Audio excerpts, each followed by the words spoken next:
বিড়ি সিগারেট বিক্রি করার উপার্জন হালাল নাকি হারাম? যেই জিনিস খাওয়া, পান করা, ব্যবহার করা হারাম, ওইটার কেনা বেচা করাও। ইসলামে যে জিনিসটা খাওয়া, পান করা, ব্যবহার করা নিষেধ, সেটার বেচা কেনা করাটাও। দোকানদার নিজে লম্বা দাড়িওয়ালা নামাজি মানুষ, হাজি সাহেব মানুষ, নিজে বিড়ি সিগারেট খায় না, নিজের 14 গোষ্ঠীও খায় না, কিন্তু বেচে, তাহলে তার উপার্জন হালাল হবে। এখন প্রশ্ন হলো, একটা দোকানে অনেক আইটেম আছে, একটা নাজায়েজ বা গুনাহের আইটেম বেচার কারণে সবগুলো যে হারাম হয়ে যাবে তা না। এটা বিক্রি করে যে লাভ করছে ওইটা নাজায়েজ হবে, বাকি যেগুলো হালাল আছে, চাল ডাল বিক্রি করছে সেগুলো হালাল হবে।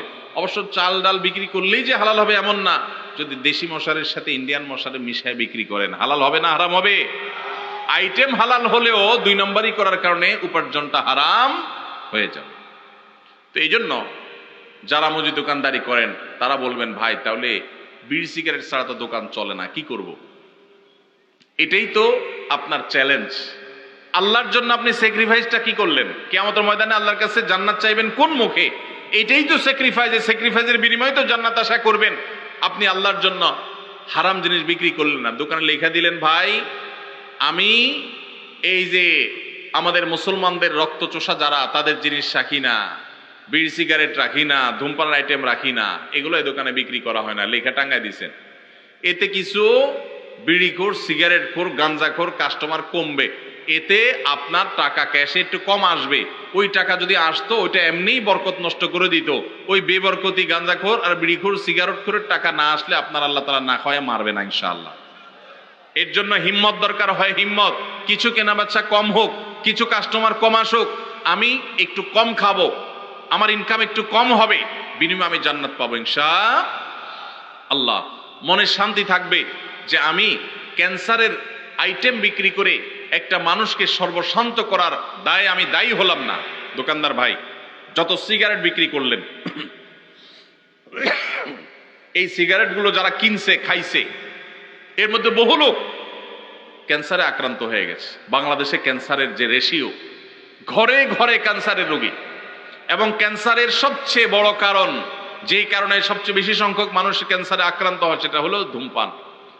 এই ধূমপানের আইটেম আপনি বিক্রি করছেন, নিজে খান নাই, যে খাইছে, খাইতে খাইতে একসময় ক্যান্সার হয়েছে, জমি জমা সব বিক্রি করে সর্বশান্ত হয়ে বাচ্চাদের ইতিম করে চলে গেছে। আপনি আল্লাহর কাঠগড়ার আসামি, কারণ তার ক্যান্সার হওয়ার পিছনে আপনারও ভূমিকা আছে। আপনি বলবেন, ভাই আমি না বেচলে কি হবে? কেউ না কেউ তো বিক্রি করবেই। এর উত্তর হইল, একজন মানুষ তার হয়তোবা সে কোনো কারণে কারোর খুনের শিকার হবে, আপনি নিশ্চিত হয়ে গেছে, তখন আপনি চিন্তা করলেন সে যেহেতু খুনের শিকার হবেই, কেউ তারে খুন করবে অন্যায় ভাবে, তাহলে আমিই করি। এই কাজটা করবেন কোনোদিন আপনি? সে আনা মানুষ তো, এটা তো আপনি বুঝেন 16 আনা, যে আমি না মারলে কি হবে, আরেকজন তো মারবেই, তাহলে আমিই মারি, এই কাম তো আপনি করেন না। তাহলে এই লোকটা অন্য কারোর কাছ থেকে বিড়ি সিগারেট কিনে খায়া ক্যান্সার হয়ে মরবে, সন্তানদের অসহায় করে রেখে যাবে, সর্বশান্ত হয়ে যাবে। এর জন্য কেউ বিক্রি করে করুক, আমি করব না। সে দায়ী হয় হোক, আমি দায়ী হব না। আল্লাহ তাআলা আমাদেরকে বুঝার তৌফিক দান করুন। সৎ সাহস লাগে ভাই, ইমানের শক্তি লাগে, ইমানের শক্তি লাগে। হারাম ছাড়ার জন্য কি লাগে? ইমানের শক্তি লাগে। আল্লাহ আমাদেরকে সেই ইমানের শক্তি দান করুন। ইমানের শক্তি থাকলে ইনকামটা একটু কম হবে, বাসা থেকে একটু খোঁচাখুচি শুনতে হবে। বউ বলবে, তোমার লগের দোকানদার বিল্ডিং একটার পর একটা তুলতেছে, তালার পরে তালা তুলতেছে, কি দোকানদারি করো তুমি, ভাতের টাকা জোগাড় করতে পারো না। এগুলো কিন্তু শোনা লাগবে, মাথায় যেন থাকে, এগুলোর জবাব দিতে হবে। স্ত্রীকে সেজন্য বোঝাতে হবে, আমরা কি জান্নাতে যাব না জাহান্নামে যাব, আগে সে সিদ্ধান্ত নিতে হবে। যদি জান্নাতে যেতে চাই তাহলে আমরা এটা করব না। আমি যে বিড়ি সিগারেট বিক্রি করে মানুষের মরার কারণ হব, ক্যান্সারের কারণ হব, জান্নাত তো পরে, দুনিয়াতেই তো আমার বিবেকে আমাকে বাধা দিবে যে একটা মানুষের ধ্বংসের জন্য আমি ভূমিকা রাখলাম। তাহলে এই হারাম জিনিস ছাড়বো তো ইনশাআল্লাহ। আল্লাহ আমাদেরকে তৌফিক দান করুন।